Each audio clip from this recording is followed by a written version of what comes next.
الحمد لله الحمد لله وكفى والصلاة والسلام على عباده الذين اصطفى أما بعد فأعوذ بالله من الشيطان الرجيم بسم الله الرحمن الرحيم إنما يريد الله ليذهب عنكم الرجس أهل البيت ويطهركم تطهيرا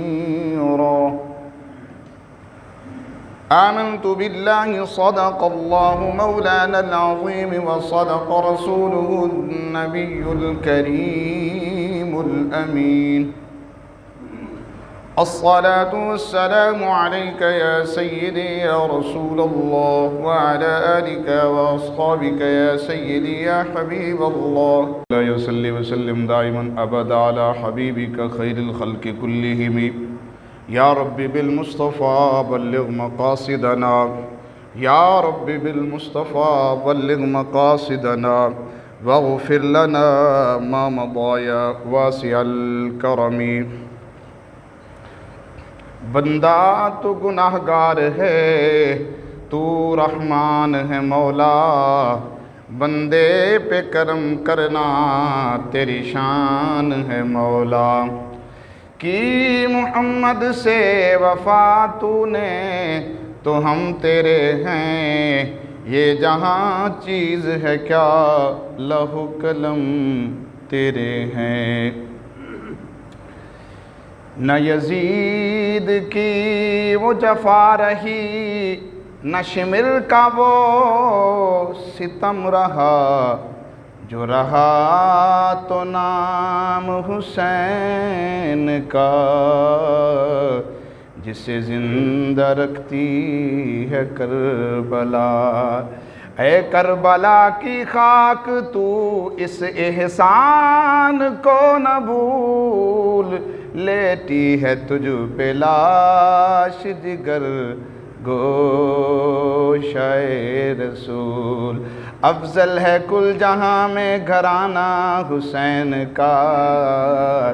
نبیوں کا تاجدار ہے نانا حسین کا ایک پل کی تھی حکومت یزید کی صدیاں حسین کی زمانہ حسین کا جس کا نانا نبی جس کی ماں فاطمہ جس کی ماں فاطمہ جس کا بابا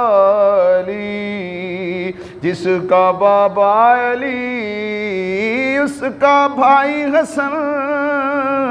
جس کا بھائی حسن اس حسین ابن حیدر پہ لاکھوں سلام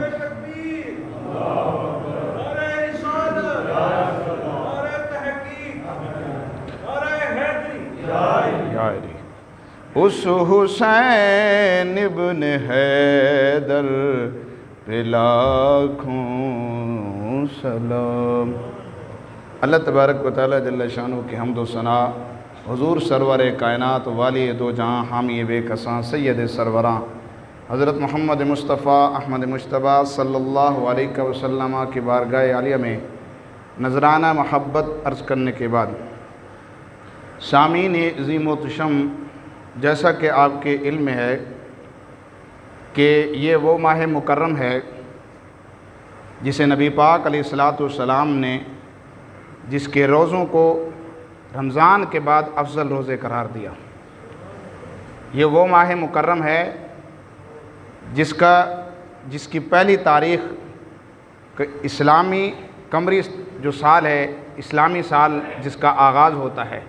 تو یہ بھی شرف محرم الحرام کو حاصل ہے اور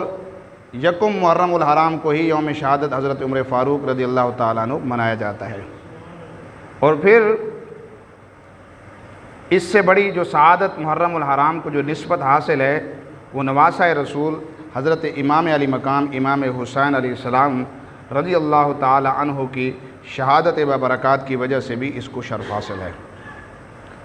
تو عزیزان محتشم، آپ کے سامنے قرآن مقدس کی ایک آیہ کریمہ کا چند حصہ پڑھنے کا شرف حاصل کیا۔ اس آیہ مبارکہ میں اللہ تبارک و تعالی ارشاد فرماتا ہے، انما یرید اللہ تعالیٰ یہی چاہتا ہے، لیذہب عنکم الرجس اہل البیت،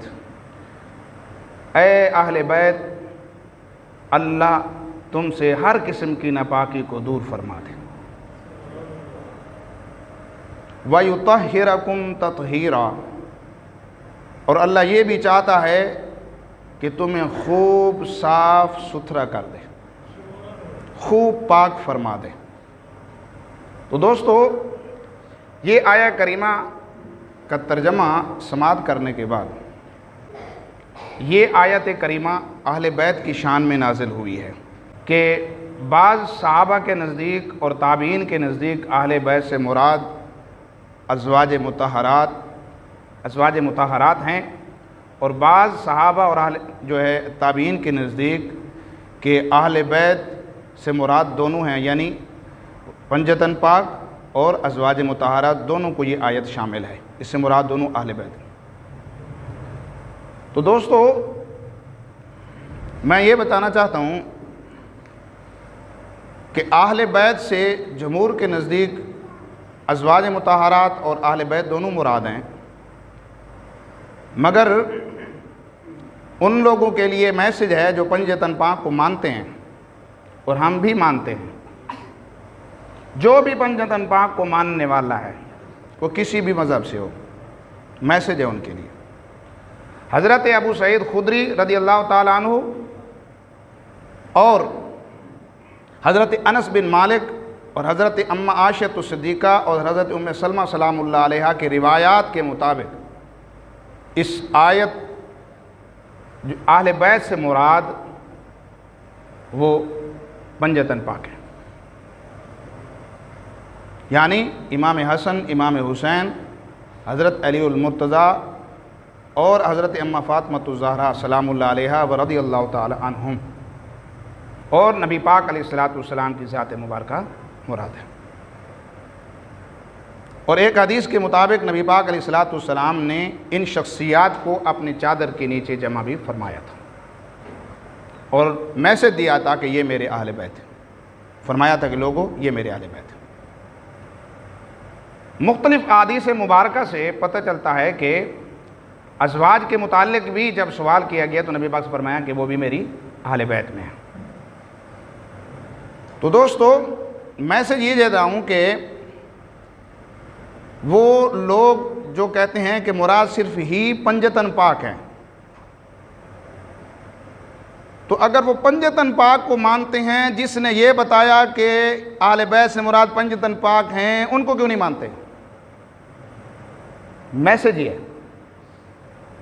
ہم تو الحمدللہ ماننے والے ہیں۔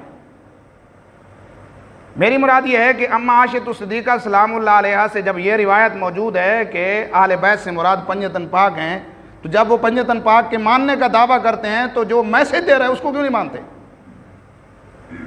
اس کو کیوں مانتے؟ خبر کو سچا مانتے ہیں، خبر دینے والے کو سچا نہیں مانتے۔ عجیب بات ہے، خبر کو سچا مانا جا رہا ہے کہ جی اہل بیت سے مراد پنجتن پاک ہیں، جبکہ ہمارا بھی اعتقاد ہے، لیکن اعتقاد جو ہے وہ پکا ہونا چاہیے، پورا ہونا چاہیے، کامل ہونا چاہیے، ڈنڈی نہیں ہونی چاہیے۔ آپ جنہوں نے میسج دیا جب تم پیدا ہی نہیں ہوئے تھے، جو نبی کے ساتھ تھے، جنہوں نے روایات نقل کی اور انہوں نے یہی میسج دیا کہ یہ پنجتن پاک کے بارے میں آیت نازل ہوئی ہے، تو پنجتن پاک کو تو مان لیا، تو جس نے یہ بتایا تو اس کو کیوں نہیں مانا؟ میسج یہ ہے۔ تو لہذا گزارش یہ ہے کہ جس کی شان میں قرآن کی آیات نازل ہوئی ہوں، آپ ان کی پاکی کو جھٹلا نہیں سکتے۔ اللہ تعالیٰ خود ان کی پاکی بیان فرماتا ہے، اللہ خود ان کی جو آپ پر عیب جھڑے جاتے ہیں، جو آپ کی ذات پر، شخصیت پر عیب جھڑے جاتے ہیں، میری مراد اما عائشہ صدیقہ سلام اللہ علیہ ہیں، تو سورۃ نور آپ کی شان میں نازل ہوئی ہے۔ تو اس ماہ مکرم میں خدا را اس چیزوں کو سمجھے جائے کہ ہم تمام ازواج پر، تمام صحابہ پر، تمام اہل بیت پر ایمان، پختہ ایمان رکھنے والے لوگ ہیں اور پختہ محبت کرنے والے لوگ ہیں، یہ ہمارا اعتقاد ہے۔ تو دوستو، حضرت آدم علیہ السلام سے لے کر تمام نبی پاک صلی اللہ علیہ وسلم کی ذات مبارکہ تک تمام انبیاء پر ایمان رکھنے والے ہیں، تمام صحابہ کو ماننے والے ہیں، تمام صحابہ سے محبت کرنے والے ہیں، تابعین سے محبت کرنے والے لوگ ہیں، اور پھر اولیاء اللہ سے قیامت تک محبت کرنے والے لوگ اہل سنت کہلاتے ہیں۔ تو کتنا بڑا سچا اور صاف ستھرا عقیدہ ہے۔ تو میری بات طویل ہو جائے گی، بعض ذرا سماعت کیجئے کہ نبی پاک علیہ السلام نے فرمایا کہ تمہارے پیچھے دو بھاری چیزیں چھوڑ کر جا رہا ہوں، دو بھاری چیزیں چھوڑ کر جا رہا ہوں، اگر ان دونوں کو تھام لوگے تو ہمیشہ کامیاب رہو گے، فلاح پر رہو گے، کامیابیاں تمہارے قدم چومیں گی۔ اگر ان میں سے کوئی ایک چیز بھی ترک کر دو گے، چھوڑ دو گے، پھر ناکامیاں تمہیں گھیر لیں گی، پھر تم گمراہ ہو جاؤ گے، شیطان کے راستے پر چل پڑو گے۔ وہ دو بھاری چیزیں کون سی ہے دوستو؟ نبی پاک علیہ السلام نے فرماتے ہیں، اے میرے صحابہ، ایک چیز اللہ کی کتاب ہے، قرآن پاک ہے، یہ بہت بڑی بھاری ذمہ داری ہے تمہارے اوپر، تمہارے لیے میں چھوڑ کر جا رہا ہوں۔ وَاعْتَصِمُوا بِحَبْلِ اللَّهِ، اللہ کی رسی کو مضبوطی سے تھامی رکھو۔ تو قرآن کو مضبوطی سے تھامی رکھنا، اگر تم قرآن کو چھوڑ دو گے تو گمراہ ہو جاؤ گے۔ ایک حدیث پاک کے مطابق میں نے یہ پڑھا ہے، نبی پاک اس نے فرمایا کہ قرآن کے علاوہ اگر کوئی بندہ کہیں کسی اور راستے کی طرف تلاش کرنے کی کوشش کرتا ہے تو نبی پاک اس نے فرمایا کہ وہ شرکش انسان ہے اور اللہ اسے گمراہ کر دے، اور اللہ اسے کبھی بھی ہدایت نہ دے جو قرآن کو چھوڑ کر کہیں اور جگہ راستہ تلاش کرتا ہے۔ اتنا ناراضگی کا اظہار فرمایا نبی پاک صلی اللہ علیہ وسلم۔ تو قرآن کو چھوڑنے کے بارے میں بھی آپ نے سنا کہ نبی پاک صلی اللہ علیہ وسلم نے فرمایا کہ جو قرآن کو چھوڑ دیتا ہے، قرآن کو چھوڑنے کا مطلب قرآن سے ہدایت حاصل نہیں کرتا۔ تو دوستو، دوسری چیز جو ہے وہ بھاری چیز، وہ نبی پاک علیہ السلام نے فرمایا کہ میرے اہل بیت ہیں۔ دو بھاری چیزیں چھوڑ کر جا رہا ہوں، ایک کیا؟ قرآن پاک، اور دوسری اہل بیت۔ تو ان دونوں کو مضبوطی سے تھامے رکھنا۔ تو اہل بیت سے محبت بھی ایمان کا حصہ ہے، اہل بیت کی سیرت پر چلنا بھی ایمان کا حصہ ہے۔ اس کا مطلب یہ ہے کہ کما حق ہو، اہل بیت کو ماننا ہے، کما حق ہو، پورے طریقے سے کامل طور پر اہل بیت کو ماننا ہے۔ کسی قسم کا نقص جو ہے دل میں عیب اہل بیت کے بارے میں نہیں ہونا چاہیے، غلط نظریہ نہیں ہونا چاہیے، ورنہ آپ ایمان سے خارج ہو جائیں۔ تو اس لیے جب بھی اہل بیت کی بات کر رہے ہو تو ذرا دھیان سے کرو، اس لیے کہ نبی پاک علیہ السلام نے کتاب اللہ کے مقابلے میں اہل بیت کو فرمایا۔ جس طرح بخاری شریف تمام محدثین کے نزدیک، علماء اور فقہاء کے نزدیک، قرآن کے بعد احادیث میں بخاری شریف درجہ رکھتی ہے۔ تو دوستو، حدیث پاک کے مطابق تم یہ بات سمجھ لو کہ نبی پاک علیہ السلام کے احادیث کے اندر سب سے بھاری ذمہ داری کون سی ہے؟ ان احادیث میں بھاری ذمہ داری کون سی ہے؟ وہ اہل بیت کی ہے۔ قرآن اور اہل بیت فرمایا بھاری چیزیں ہیں۔